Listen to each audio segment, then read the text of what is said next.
watching this on catch up might be here, but right now we don't have anybody live watching you cut that because we were booted off. So that's a first. That's a first. Have you gone off air? Okay. Technical. So it might be worth putting up a Facebook post to say we're hopefully live on another one. It might give me the time to go. That would be amazing. In the fridge. I think we are live right now. We're just not showing anybody that's actually online. It's always good when my Facebook's not actually logged in either. Okay, so that's the first time we've had that. That's a shame. Oh, we've got 16. We've got some people watching. We are very sorry for what has just occurred, and we're not sure what has just occurred. However, we are back online. I'm just trying to snoring. I'm trying to put a post up on. Talbot, did Lee need to top up his credit? he's had you there, bro. Well, that's true. Naughty. It's to pay for the indoor toilet that they don't have up north. Return of serve. So I'm not sure what we do with that. Probably pop something up on Facebook. Maybe. Yeah, I'm trying. Why is Facebook changed? What the hell is going on? I think it was a YouTube issue for some reason. It decided that we hadn't started our stream, so it kicked us off. But we obviously had started our stream. Oh, hello everybody that's coming back into it. We're sorry for that. We've had to start a new stream. For some reason, the old one decided it was not working anymore. I was just while you're doing that, Austin, good to see you back online. Sorry, normally we're a little bit better than this, and we don't have to do a second stream halfway through one of our casts. But I think I saw right that you were with A-Main and we're running in a gamma. So welcome aboard. Billy will get you hooked up if you need any information or help on anything. Thank you very much. A very nice beer assistance just brought me a Peroni, which is fantastic. So yeah, ask away any questions and stuff. Super cool to see it growing over there. And yeah, awesome. Welcome to the Nemo family. Sarah, hello again. I'm sorry, we don't know quite what's going on. We're still trying to work it out. I'm getting slightly less hair, and Leroy's is looking slightly more Oasis by the minute. Yeah. I just put the link on Facebook, so hopefully a few people can catch up to that. Yeah, don't know what happened. We were getting excited about shock shaft tools, and it booted us. I was worried when it gave me the rate your experience, because that's always when I've clicked end, and the guys wouldn't have heard that because obviously we had ended at that point. Yeah, and we were talking about how good your action was on that tool, and I gave it 5 stars. I now want to retract my 5 stars. It's like an Amazon review. I want to retract my 5 stars and give it 1 star because you made your stream disappear from 100 people to 40. So yeah, very, very disappointing. Not sure what happened, but what I can do is continue talking about this. Yes, absolutely, and it's going to be available on catch up for everyone. Have a little watch up. So just to finish it off slightly, at the end here, it has the ball end pusher in or outer, to push it out of the ball cups and the shock bottoms and stuff like that. Yep. Very, very useful element of any shock shaft plier. And I advise that anyone that is getting shock shaft pliers, make sure it has this little tool on there because it will make your life a hell of a lot easier. When you're trying to squeeze that ball in with some pliers and it goes, and you lost it forever. Yes. What it does have at the end here is a nice hole that I think you could probably get a small R-clip to hold it shut. Okay. Because naturally it wants to be open, obviously. And it looks like you got to get a small clip and it will hold itself shut. Which the would be good. It does come with is a different size hole punch. Okay. Two different sizes. One large one, which I would probably keep in there for 8 scale. But if you're doing 10 scale stuff, I might switch it to the small one. Yep. So that is our shock shaft multi-tool. a seriously good multi-tool as well. You know, that Very has got multiple uses, and it looks cool too. So the multi-tool has multiple uses. good job, Six Mix. Good job. So what I've done in the slight downtime that we had is I took the wheel spanner out because I've realised I need it for the next tool. Wow. Okay. So this is the NemoRacing shaft pin rebuild tool. What that means is a pin replacement tool. Yep. Which is a very good tool for your average racer really, who doesn't want to buy new drive shafts every time they're getting close to wearing out. Absolutely. You can actually replace the pin in the drive shaft. Obviously, all 8 scales wear, don't they? All 8 scales wear. They do. And we as Agamma as a brand have all of those bits and pieces available, don't they? Pins and couplings and everything else. So you can service your shafts without having to buy a new one. You can indeed. Some of us service our shaft more regularly than others. So this is the first time I've opened this pack to check it out. I'm glad you're doing that bit. Thanks. So I'm just going to see how it all kind of works.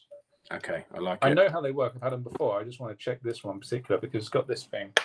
And I've not done any research on this. I literally pulled it out of the packet. Which we saw, to be fair. Yeah. Yeah, so it gives you some grease. Always nice. Some black grease. Yep. For getting the pin in and out. Yeah, and that's it. So this jiggy matuli thing. One end you have your wheel spanner. That's why I got it out. Nice. So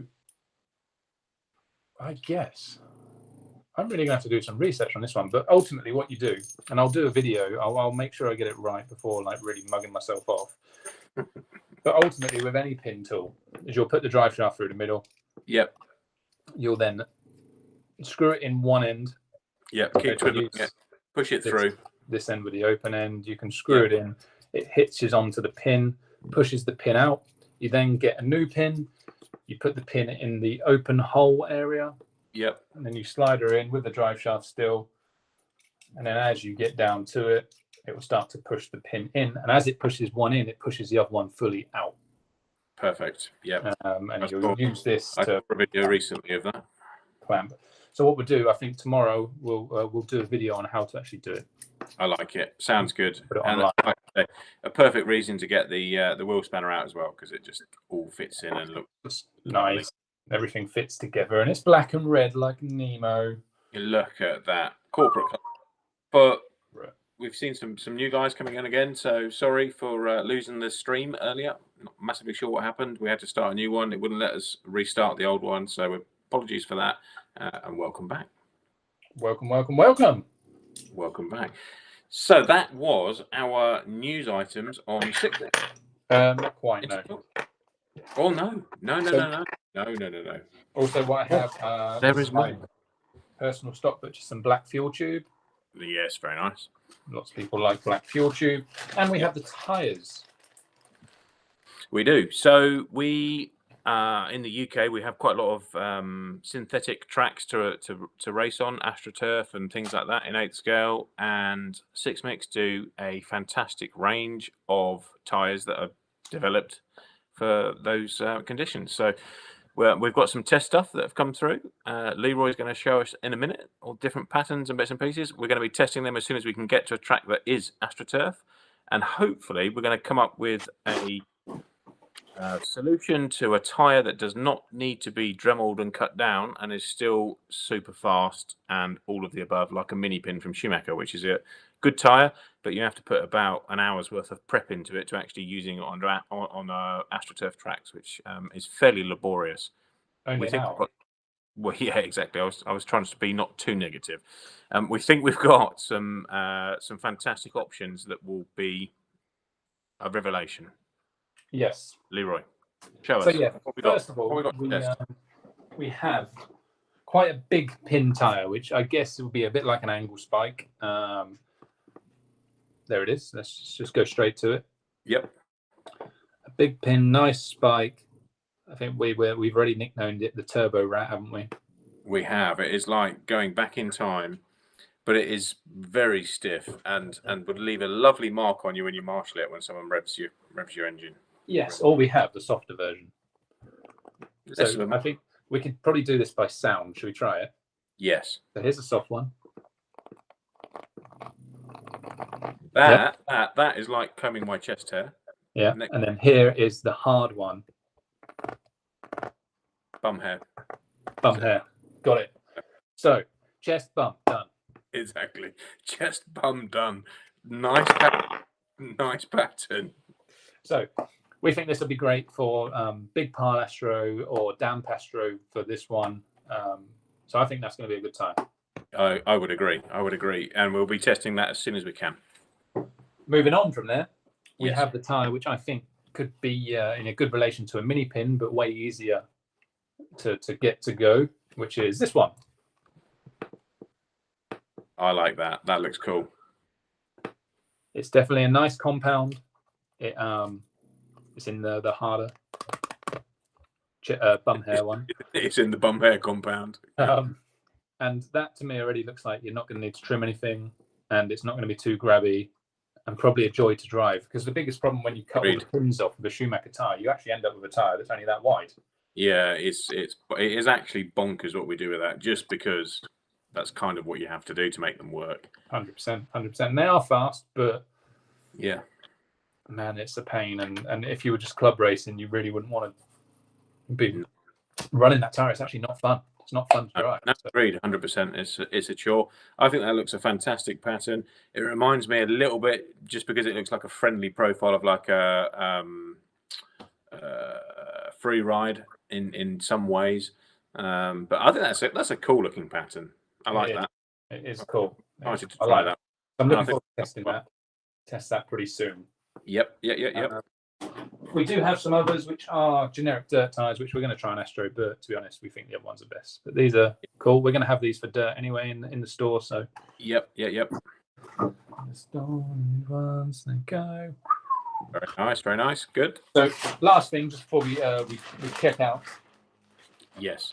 So I have the two-wheel drive 6-mic front tyre, and I think there's a four drive. No, I think they're all two. So two-wheel drive 6-mic front tyre. It's called Axiom, and it just looks like a generic kind of stagger rib. Yeah. I can see that. I can see the similarity there. But so we don't use inserts in the front two-wheel drive tyre. Just in a stagger, we don't use an insert. It doesn't really feel great with it. We've not found a good alternative. This could be it. I like that. Because on the inside we have ribs. Look at that! Wow, that's actually pretty funky, to be fair. Yeah, right. So when it's actually on the tyre, you still get a rounded profile because it's kind of hard to see, but you get support. Yeah. From the rubber itself. So again, I'm very much looking forward to trying that. It's super cool. That could be genius. That. Yeah. So apparently, I've spoke to a few people that have tried it, and apparently it's very, very good. So watch this space. I think that's a nice thing for the 6-Mix brand is innovation. They definitely do. I don't know. They just don't feel like they're constrained to the norm. They're quite happy to try and do something different. Approved by Sebastian Leonard. There we go. And I've known Seb for too many years. He definitely is a wily fox. He knows what he's doing. Back in the early days of me racing in the 90s, he was working with Medial Pro, which at the time anybody knew probably wouldn't know that name, but at the time they had the complete tire market. If you were an 8 scale and you raced, you used Medial Pro tires. So Seb has seen it all go away from products that they had, and then is seeing it all come back to products that they have as well. So the Turbo Rat. The Turbo Rat. We've reinvented the rat. The rat. We've reinvented the rat. I like hearing you say that. Anyway. Does this new rat like watching Formula 1 on a Sunday? Yeah. Done. Yep. There you go. That's fine. I'm looking forward to Formula 1 coming back on. So am I. There's lots to look forward to, actually. To be fair, it feels like what you said, a few weeks ago, we were at the track and the weather had changed and it wasn't covered in snow and all the rest of it. It just feels like spring is in the air.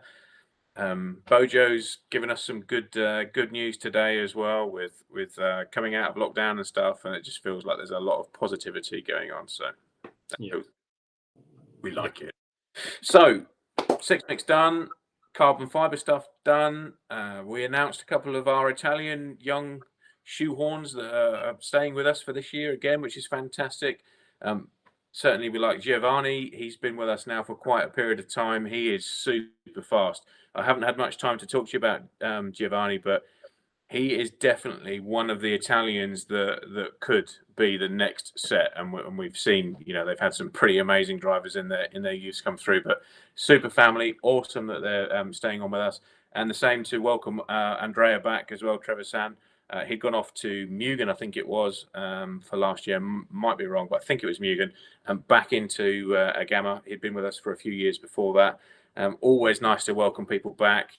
And so, awesome to see that announcement over the weekend that you popped up online for our juniors in Italy with our partner there as well. So looking forward to seeing them cruising around Padova at an alarming rate, because whenever you do go to Padova and you see the locals go around, it's a bit mesmerizing for a few minutes. Yeah, for about 5 days. It's mesmerizing. Yeah, exactly. On the 6th day, you're normally there, or you pros are normally there because you've caught up to speed. But it's daunting, isn't it, when you first turn up on that first practice day and you're like, oh my lord, what the hell? So okay, we get to the restaurant. Yeah, exactly. And they do a nice carbonara, apparently. Mr. Rumble's told me about a million times. So I've got on my little script here, and we've packed out nearly an hour, which is awesome. You were right at the beginning of this. We've got lots of good news, exciting news on engines coming soon. We're not quite ready to release that, but very exciting news coming for the Bullet brand in the next weeks. It's soon, so watch this. We'll come to that one shortly, but I wanted to put it out there. There's something pretty big going on with that. Same with an optioned car as well. We're going to have an optioned car coming soon, which we're looking forward to giving everybody the details of. Not quite yet, just to give some options really. So whether you want to come in on a budget or you want to come in and have all the bits and pieces, we're working on some different scenarios there that's going to just fit every scenario that's out there, because it is different depending on what your case is. And I guess that leads us on to Dirt Grand Prix. Dirt Grand Prix, I think, from what I've understood tonight, we'll have to wait for some clarification from the BRCA in the coming couple of days, hopefully. But it's looking really, really good that we can get our race on in some capacity for Easter. That's got to bring a smile. It definitely brings a smile internally to me. It was feeling a bit wobbly. I think from my understanding of it, I think we can do the race. We just need to have obviously the backing of the BRCA and sporting events and all the rest of those things that we were running under last year as a sporting event. But it's feeling really good. It's feeling like we're going to be racing some toy cars at Easter. Yeah, I fingers crossed. Everything crossed. Yeah, exactly. First step tonight, I think, was the fact that we are coming out of lockdown. And there is a clear timescale. Even if we can't quite do that one, it's not going to be long until we've got some of these big races going on. In the next few days, I've had quite a few messages recently personally about whether there was an update with the race and stuff. And obviously, we've not been providing that just because we've not known whether we can do it or not. But I think it's looking increasingly likely that we can get something on that Easter weekend. Not to the degree that we'd hoped for when we first announced that way back when last year sometime, and Leroy had done some awesome work in getting in the world's best in coming into that race, like on Garo, and the list goes on. You've got to start at the top and then work down, haven't you? If you've got the world champ there, then it doesn't get any higher than that. No. I think that's not going to be possible for obvious reasons with the traveller and everything else. So it's not going to be quite the race that we wanted. We had over 250 entries to that race now, which is just amazing. Again, with a sensible hat on, we're not going to be able to do something of that scale for the Easter weekend, unfortunately.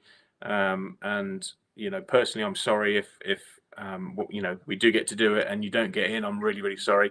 Believe me when I say I'd like to have everybody in at that race, but we're going to have some decisions to make over the next couple of weeks, I guess, on that. And I think we should do a smaller entry. Wouldn't it be cool?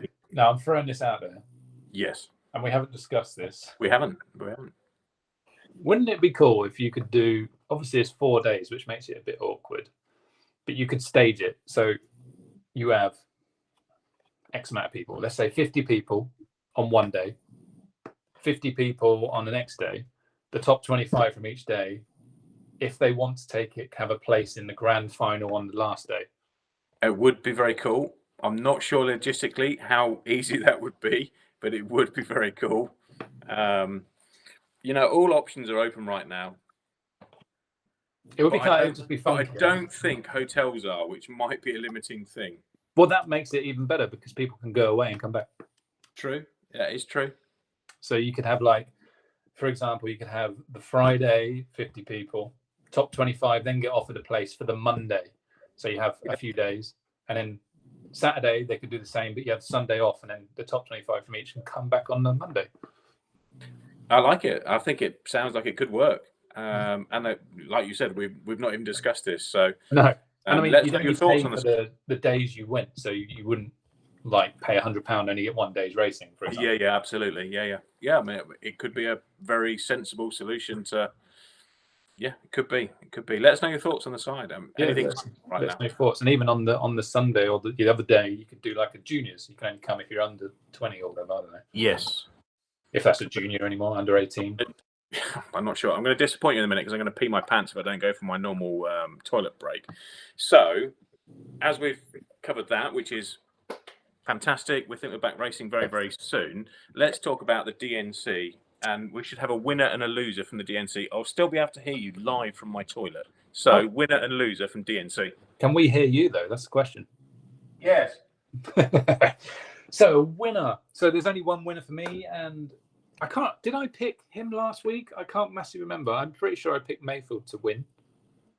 So assuming I did, and I'm going to say I did, that he is the massive winner, because there is no other winner, because he won everything.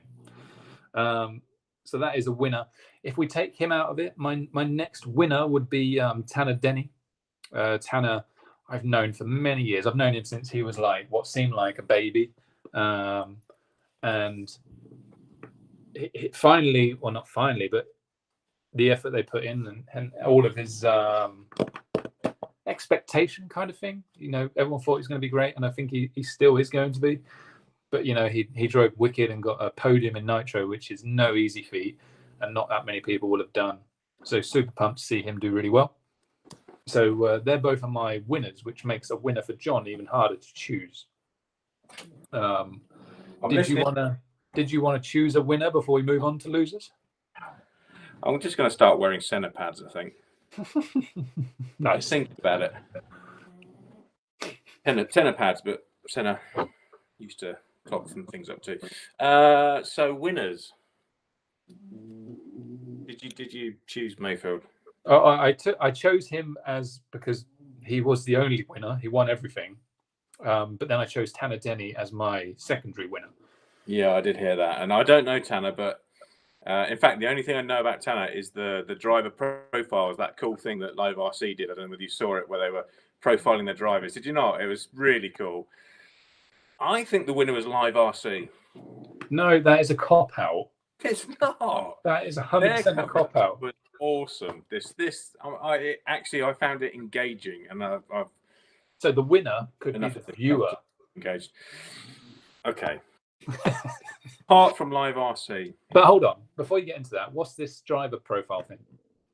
So they did like I know what you mean, but yeah. So they did there was obviously breaks or lunch breaks or whatever they were doing, and they'd done some quite flashy driver profiles and featuring the driver, who they were, how they got started in RC, as a video with that person, what their first car was, what they do away from the track. It was a small, holistic view of that person and who they drove for, and I don't know. It was just cool. It just made it. It elevated it. It made it feel like we're watching something more than an RC race in a way. It was cool. It was really, really good. And like flashy intros and outros and stuff with it. And it's the first time they've done it, which is why I'd said, I think Live RC was a winner. Their coverage looked like it had just gone up another level to me from what I've seen before. Yeah, it was good. So when I was watching it, I watched up into the Truggy B Main Pro. And that was like 1 a.m. at that point, and I tapped out. But in just before that race was like the intermediate Truggy B Main, and I don't know if you know Charlie Schwanker. I would struggle to say that name, but no, okay. I don't know. So him and Scotty used to be the 2 Live RC guys. Okay. So they used to travel around. They used to do all that stuff. Nice. Charlie's since got too busy with. He works for like Hobby Wing USA, so I guess he's got too busy with that. But he's not doing it anymore, and Tyler does it instead. But they got Charlie back to commentate on this one race with Scotty as a surprise, and instead of just like having his voice, they actually had Charlie in the corner for 20 minutes. They put him on the screen, and you could see him drinking like beer and watching and commentating. It was awesome. So yeah, okay, Live RC. They were the winner. I mean, they had like the wire cam as well, and I don't know. It just felt to me, and it was free for everybody. Which in the early days of Live RC, they were trying to monetize it in as many ways as they could, which I completely understand because it's it's an expensive gig to be doing what they're trying to do. Yeah, clearly. I know people, they jump online as soon as there's like a little tiny stream issue. People are online like, they've been violated, that it's not quite working as they want it to work. I never, ever understand that. These guys are absolutely trying their best to make something more of our hobby. And we should all be there supporting them, giving them a couple of quid rather than moaning that our free stream doesn't work for 30 seconds. Anyway, I've squirreled off. So I do think Live RC were the winner for that. Different camera angles. Scotty's cool when he goes and does his interviews after the finals with the top 3 and stuff like that. And it was a small portal for me into how good it could look on TV. Probably more than what I saw out of Joseph's stuff, which is surprising because I thought their video quality is excellent, but the Live RC, it's all about the people, isn't it? At the end of the day, if you've got somebody like Scotty announcing, it just makes it entertaining. And Tyler Hooks as well. He did a great job backing him. Yeah, I think they're both super good together. Yeah, they do. They buzz off each other, and there was just stupid stories, and that's what it should all be about. It was fun to watch. Yes. In terms of a winner, you've picked you've picked 2 that would be obvious ones. I'm going to go with Drake. Okay. I'm going to go with Drake because he has got quite a few years on those guys. I think he ended up with a 5th or a 6th overall. 6th. And I think that takes a lot of effort when it takes a lot of effort on a lot of levels. I think that's a win. To be there in 6th at that race, that's a winner. Losers. Who was your loser? Oh man, there can only be. I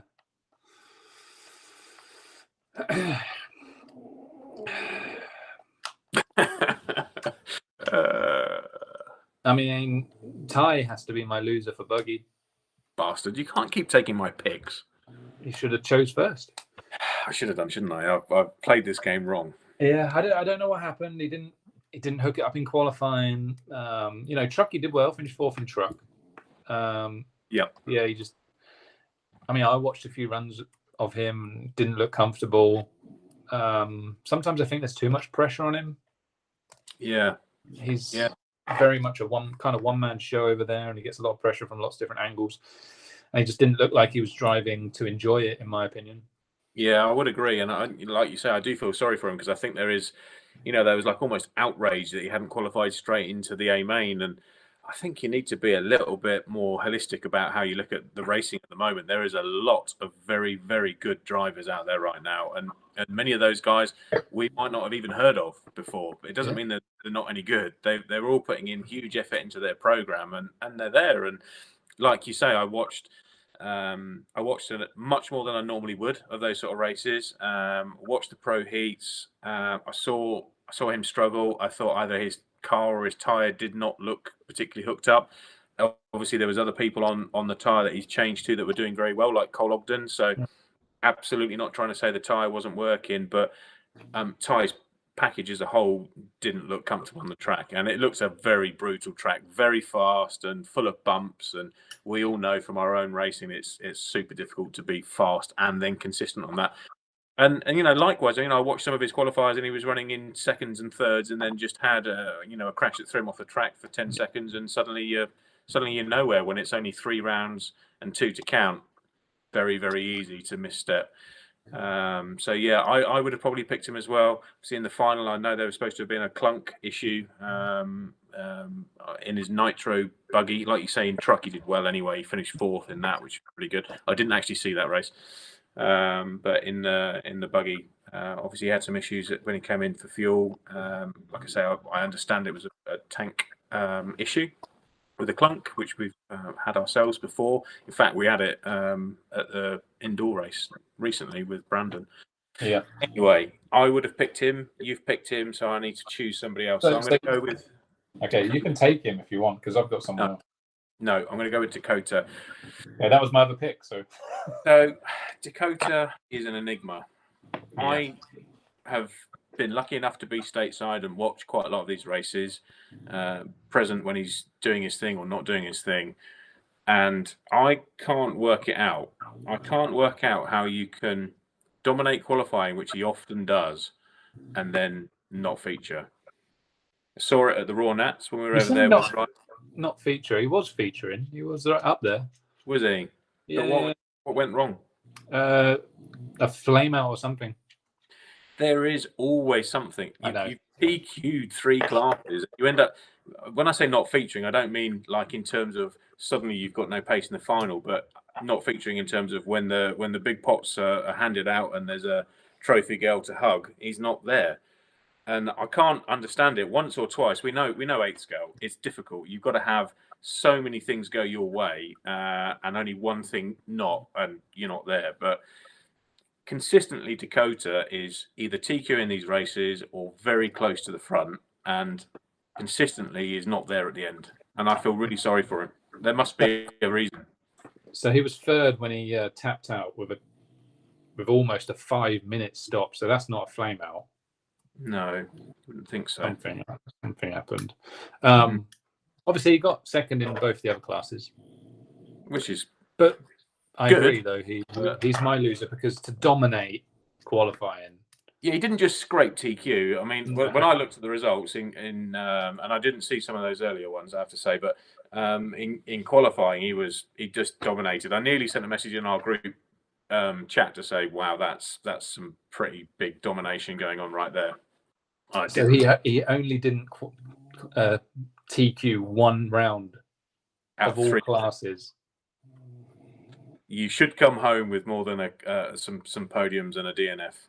Yeah, I feel sorry for him. So loser in as much as I'd like to. I mean, I don't know Dakota very well. Only sort of like observed him over the years. I think it would be cool for him to win a few of these big races. So hopefully he'll get whatever it is that keeps him back figured out. Yeah. Yep. Agreed. That's that done. Yes, he's been like there for a long time now, hasn't he? I can remember talking to Drake about him at Your Worlds in I would say Your Worlds, the Thailand Worlds. Right. When was that? 2010. Yeah. And I can remember Drake saying to me, he's just like a phenomenon. Yeah, as he's nicknamed. I remember turning up to a Cactus Classic in like 2006, and he was winning like the stock classes then. And I mean, he must only be about 8 at the time. Yeah, it's crazy, isn't it? So we want him to win. It'd be nice to see him win something. Yeah, he's winning a lot of temp scale stuff at the moment, which is good. Yeah, he dominated the J Concepts race. Dominated that. Nice. But that's 5-minute finals. He can hang on 5. Yeah, he can hang on 5. Maybe that's what it is. And we can't. You can't take it away from Mayfield. That guy is just a machine, isn't he? So big props to him. Absolutely awesome to see him watch, and a fierce competitor. Yep. What's next? So I guess we move on to question time. It is question time, and we'd got a new feature ready for this, but unfortunately, Mr. Rumble couldn't join us tonight for this. He's got some other bits and pieces going on, and we were trying to think of a catchy name to come up with, and the best one that I'd come up with was Mumble, Martin, and Monkey. Mumble, So Martin, and Monkey. It's going to have to be question time with Martin and Monkey. Yep, there you go. Let's do it. Two exactly. Nice noises. So, do you want to start it off? Have we got some on the side, or shall I start it off from what I've got? You start, mate. I don't. And it follows on nicely as well from the DNC stuff. So, given the lack of overseas races at DNC, who would have given the biggest threat to Mayfield had they been there? Ronald Boots. Okay. Didn't go for Ongaro, huh? Ongaro as well. I mean, you couldn't count him out, could you? Really, to be fair. So yeah, I mean, Ronald. I mean, we did the RCGP there. I did, and Ronald was absolutely dominating that race before some issues. Yeah. I remember. So he would have been crazy. Plus, he's been one of the only guys that's been constantly practicing because he's got his own track, and Sweden's not been that locked down either. So yeah, that's true. I think it's a good choice. And Martin, I'm not trying to diss you.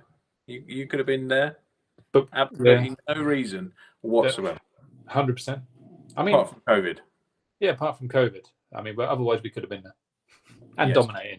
And talking about COVID, obviously one of the reasons we had a couple of questions why we weren't there. Obviously Billy Talaska runs USA, and the decision was taken with the team that didn't feel appropriate right now to be at that race, which was relatively shocking in its lack of COVID measures, in my opinion.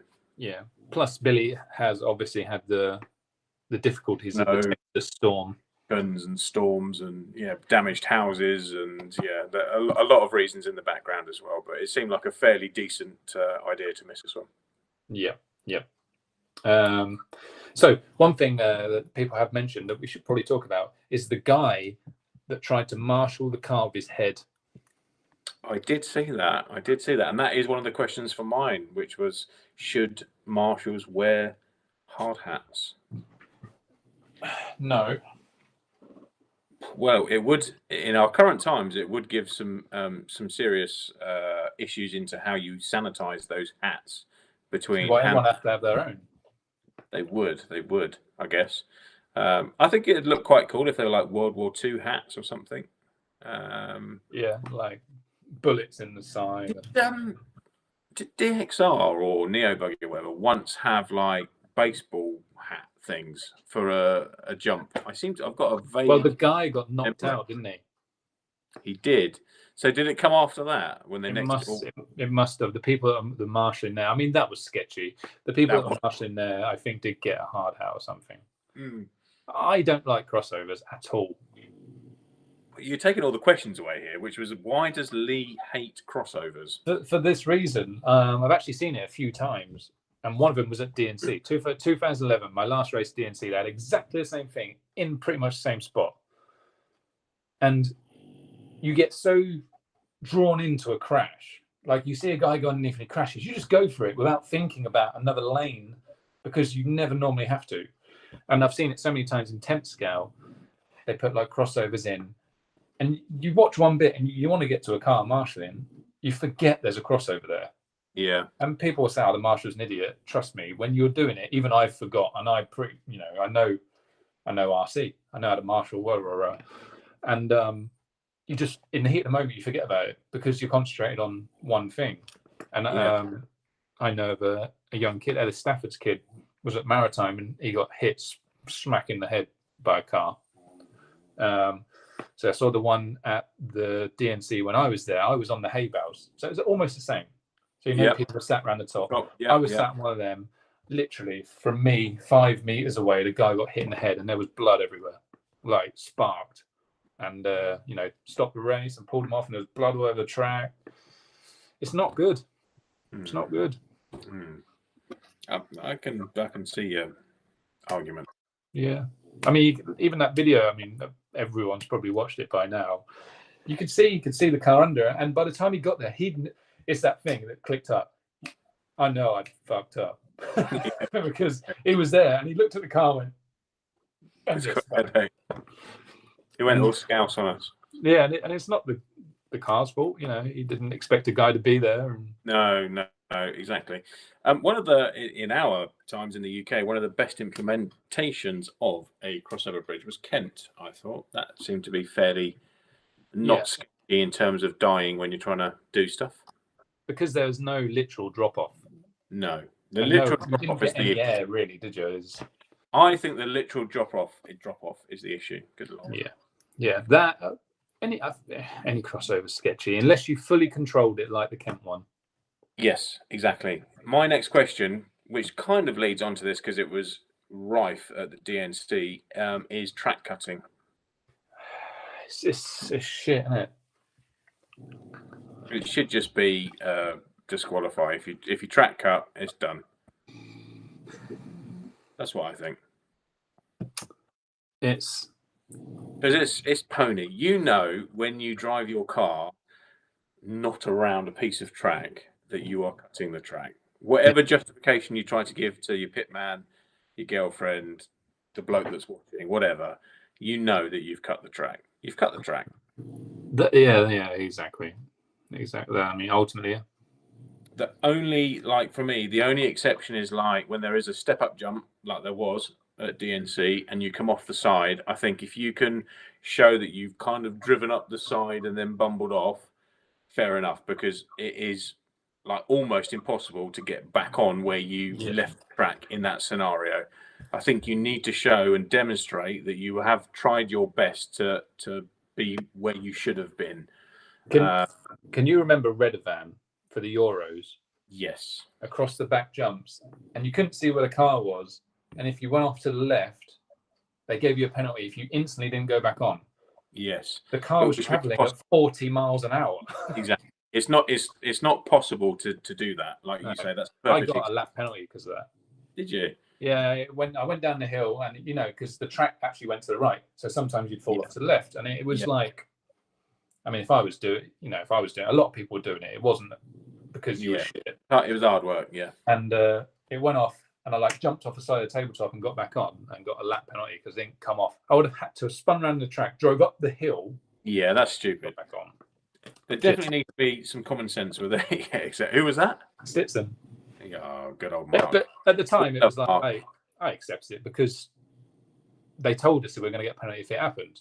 At that particular race, I can remember saying to Mark Stitson that I was going to tell all of my drivers to take their NemoRacing and their Gamma stickers off their car and put on Lossy or anybody else's, because it felt like if they saw an Agama or he saw an Agama or a NemoRacing sticker, they were getting a penalty.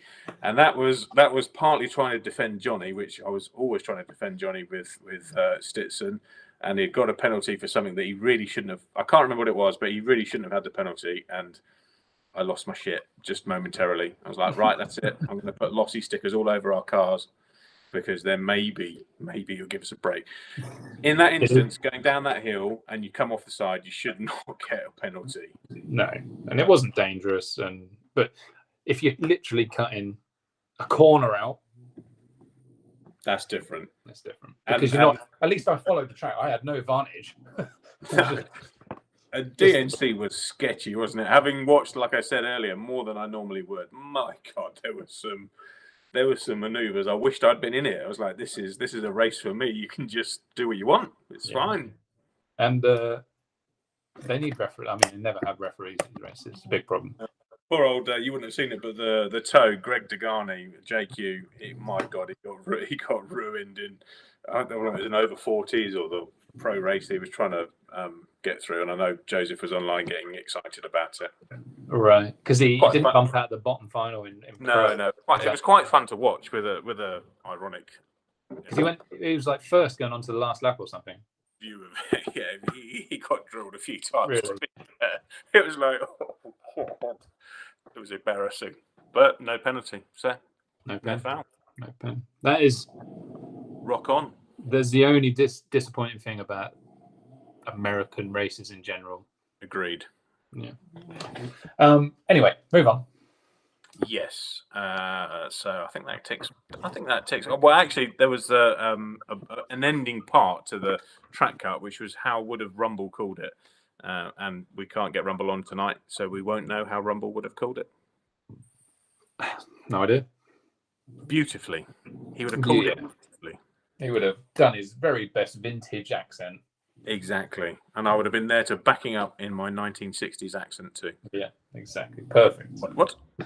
So I'm over to you now. So it's down to Leroy time on the side.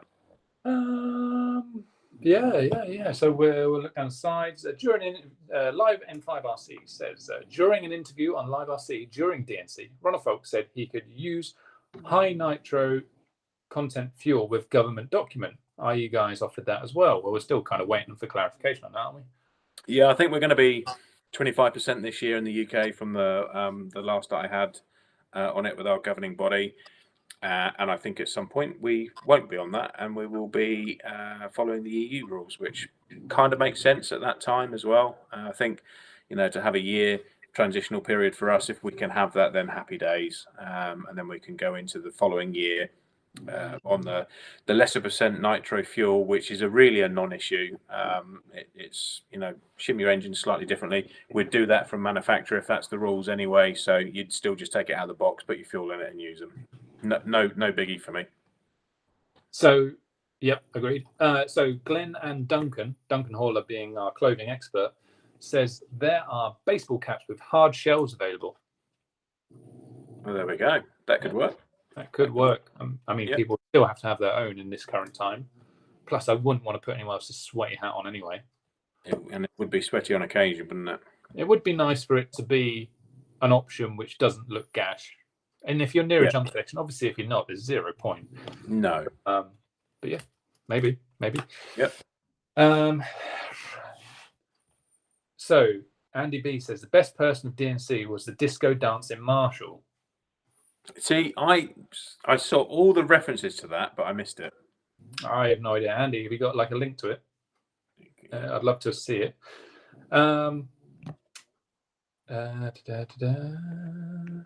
So Glenn says he had that at Silverstone once. I think he's talking about head. He said, I felt the wind of the car on my face. So close.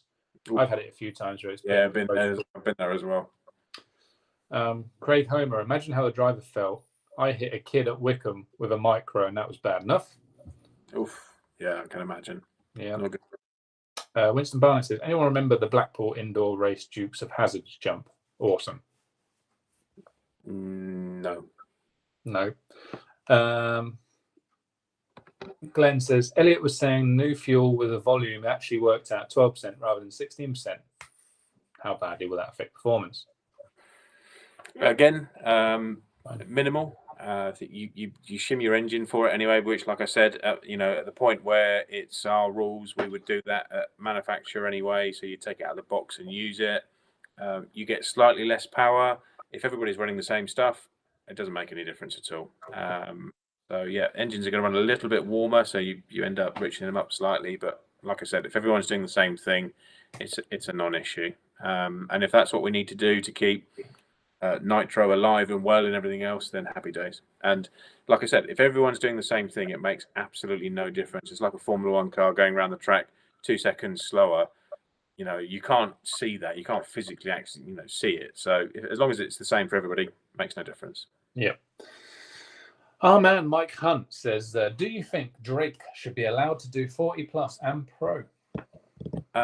Yes, and I'll tell you why I think it is, and then Leroy you can give us your verdicts. One, he is 40 plus, and the class is called 40 plus, so I think he ticks the box as long as his passport says he is.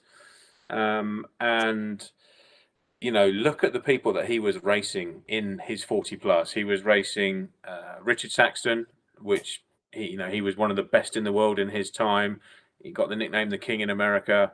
He won everything in America at a time I can remember. Back in my day when I was trying to win stuff, he was winning everything in America. And that's why he got the name the King, because he was just the King.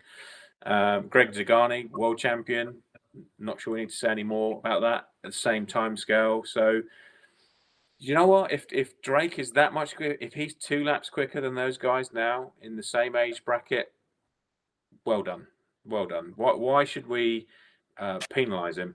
Is there an argument that there maybe should be a 40s plus pro class? Yes, I think that is possibly something that could be something, as there's more older, statesmen of the RC industry doing it. Perhaps there should be a 40 plus pro and then a 40 plus, which is for everybody else. It's a bit like the Euros B argument in a way. If you've got someone that's super fast, should they be able to do a Euros B? Well, yeah, if they qualify and like you did and Darren did, why shouldn't you do a Euros B? You're within the rules. So, well, we had the rule changed after we did it. Yes, and maybe that will happen for Drake, but I would hope not. At the end of the day, a 40 plus class is supposed to be a spectacle of the older guys. Drake is not going to go and win one of these races unless something weird happens. He had a 5th or 6th, whatever it was, which is absolutely awesome. That's why he was my pick as a winner. But he is still over 40, so why shouldn't he be able to race an over 40 class? It doesn't say over 40 and shit, does it? It just says over 40. He's over 40. Congratulations, me old mucker. So, I think I know where Mike Hunt is coming from. I do too, but it's a tough one for me because, yeah, I think he should because he's over 40 and he's absolutely entitled to. I don't think it's demeaning the rest of the over 40s, though. It's like you've won the over 40s, but you were shit. No, I'll tell you what it is. I don't think it should be an over 40s. What should it be? I think it should be over 50s. I like it. Because, let's be honest now, Neil Cragg, because he's older than me, is going to be 40 in 2.5 to 3 years' time. Good Lord. Are you telling me he's not going to be good in 2 years? That's Drake done, isn't it? And this is what I'm saying. Enjoy it. Is that old enough? I mean, come on. Jensen Button and stuff are racing F1 at 40. We can race RC cars round at a good pace, well into 40s. So I think an old man's class should be over 50s. And I think that's the problem. Not 40s is all right. I think 40s is all right when most of the people that are making these A's are like 2 and 3 these years, that they're that young. For me, I think an over 40s is all right. And I think Drake was all right to be in it. And yeah, if Kev had been there, he'd have dominated him. So he should have. Maybe there should be a stipulation. If you made the A this year, you're not allowed to be in the over 40s next year. That's just not right, is it? Like, if the class is over 40, it's just. Sorry, I know, but you're too good to be over 40. What is that about? I know, but it's like, well, I know where you're coming from, but like say if they literally are, say like Mayfield's 36 now or whatever, 35. So he's pretty close to over 40. So if he could still win it, and he probably could in 4 or 5 years' time, he then gets double practice on the other guys. Happy days. Happy days. happy days. Because I'm absolutely sure that being older is not an advantage. No. Any sport. So if you get like Drake said after they interviewed him, and Scotty, to be fair, he asked him that exact question. He was like, look, I'm over 40. I'm racing people that are a lot younger than I am. I need every little bit of help I can to get somewhere. Don't worry. When I'm over 40, I'm taking full advantage of it. It will change, yeah, exactly. Maybe it should be over 50. Maybe it should. Or 45, perhaps. 45. There's a golden age where, for me, it's 42. I can't last 15 minutes without needing a toilet. So that should be the barometer that is measured by. So drink 2 beers, see if you can last an hour without needing a pee. That's what they should do. The old man's beer race. Exactly. We're going to dominate that one. Yeah. When you fuel, you've got to turn around and piss off the backside of the rostrum. 42 years of practice at that one. Brian Burrows is happy there might be an over 50s. Nice. So, yeah, I know exactly where you're coming from, Mike, but he is over 40.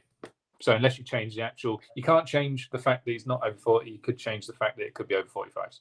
Yeah, exactly. Or make it so that there's a pro class for over 40s. That might be a better way because, back in the day, change anything for me because really the concern is getting extra practice for the pro final.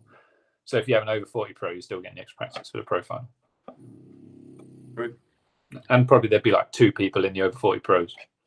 Yeah, also true. Kev can't wait till I hit 40 to find out how hard it is to concentrate. I'll be all right. I've never been able to concentrate anyway. Fantastic. So yes, there we go.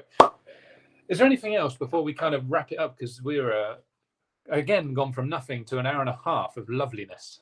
Andy B has summed it up there. Sack the over 40s plus and just have a shot race instead. That's it. Exactly. Because the juniors won't want to get involved with that. So it will be an oldies race anyway. And yeah, we can all just get hammered, piss the bed and go home. Happy. Happy days. Smelling of piss. Happy. And nitro, obviously. There's a good legit question to answer. It's from Andy Golding. He says, will you have a 2021 calendar this year, or are you sticking to the same 2020 way? No, I think we should have a calendar. We're going to try where we can not to clash with other clubs, which is impossible, but we're going to have to choose a couple to align with and try and go with that. And yeah, so a bit of both. But there definitely will be a calendar. We need to get to it and get that published now. Now we can see that we can actually get back and do these races. That will be something that's happening quite soon, I would say. And we're keen to make sure we do a championship, aren't we? We're going to join the dots together across it, and we're going to try and come with some cool things to try and make you guys want to come and do a series of races rather than just one. Yes. Yeah. Yes. It's been pinging on the side, Leroy. Is there anything else before we go? There's nothing major, to be honest. And I'm sure these fine people want to go to bed at some point, as do we. We do. Who's Ads RC Racing? Is that somebody that we know or not know? I've just seen on. I've seen the Miyako thing come up. I didn't know if you wanted to answer that or not. What is it? It's thoughts on Miyako, or whatever they call it, Mayonnaise-o or something. Yeah, good.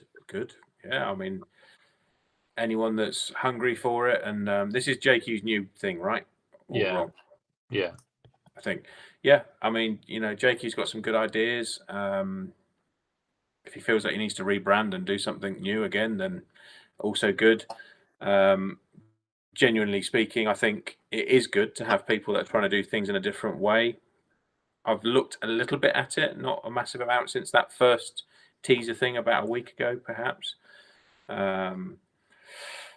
Yeah, I've got no more comments on it, really. I have to do a bit of research. No. It'd be interesting to see how it plays out. Obviously, it's only time's going to tell on something like this. Yeah. I think it's hard, isn't it? I think 8th Scale in particular, it is absolutely about the support network that you can create around the people that use your product. And I think being a remote manufacturer and trying to do that is hard. You definitely need to have some partners to work with if you want to grow that theory. I think just saying what we've got is awesome and buy it from us and then get support elsewhere is potentially a hard sell, but like I say, and I haven't studied it, so I wish them the best of luck with it. If it's another good manufacturer that's going to try and bring us on and do new things, then that's good for all of us, because it will make us work harder and make better products, which is better for everybody at the end of the day. Yep, agreed. Marveloso. So that was it, I think. Really awesome to have so many of you still tuned in and watching, so thank you very much for that. What have we got lined up for the next week? Hopefully some testing and stuff. We might be able to get some more videos out there and a few bits and pieces. Get quiet. Shh. Okay. Yeah, no one's seen me at the track. Don't tell BRCA. I'm not sure it's the BRCA you need to worry about. It's the people that forget that this is actually our hobby. Not our hobby. It's our hobby. But it's actually our industry and our work. People forget it's our hobby. It's our hobby. We can do it for a job. Well, really, we're making carbon fiber dog tags. Yes, exactly. The RC racing is just a hobby. But in seriousness, yeah, I think sometimes it's forgotten by some of our lovers. I think it's good to have lovers and haters.